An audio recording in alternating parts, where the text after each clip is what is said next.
If I were to choose between one evil and another, I'd rather not choose. Flub, that's called a flub. How did I get into acting? Well, my mom says that I got into acting when I was a child. My sister was in a play when I was in grade school. And she was so good and it was funny and all the people were laughing at her and I think I was kind of jealous and I thought, I want to do that. I want that kind of attention. I like to think that the fact that I have been a professional actor and am still a professional actor has a bearing on how I teach my students. There's that old phrase, if you can't do, teach. But that's so wrong, because in order to teach, you have to be able to do.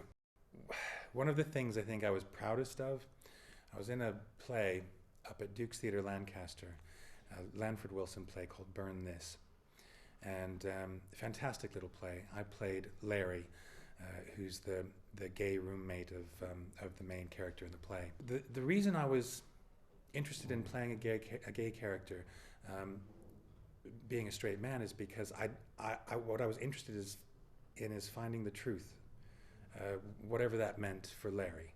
But on films, I find it particularly nerve-wracking because you know how, especially if it's a big budget film, you know how much money this is costing every minute you're on set. So there were intense moments, but it's just work. One of the challenges with voice acting, particularly in games, is you have to make quick choices about the emotional life of the character based on the line and what you know about the scene, having seen nothing else about it. And I tend to be pretty good at that. No amount of coin would convince a Witcher to take this contract. Times have changed. I auditioned and I got it. So that's how I became involved.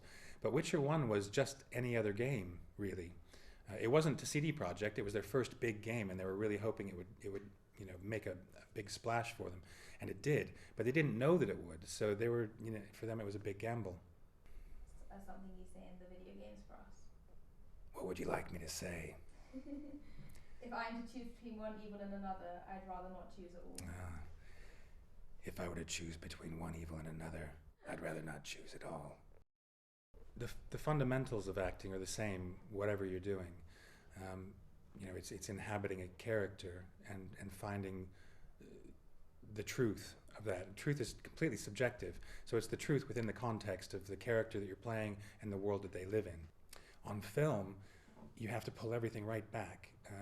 So you're still doing the same thing as an actor, but you just do it much smaller and more internalized. Voice acting, you have to be aware of the microphone, how close you are. You have to be careful about certain consonants and plosive consonants that might create an air rush across the mic that then the mic picks up. The most important word of wisdom that I can give to aspiring actors is make sure you're having fun. It's too hard a business. If you stop having fun when you're doing it, if it becomes too much like hard work, then stop. It's not worth it. Cool. Thank you very much. Thank you so much. You're welcome. Yeah, It's got to be 3 minutes long. Wow. Good luck.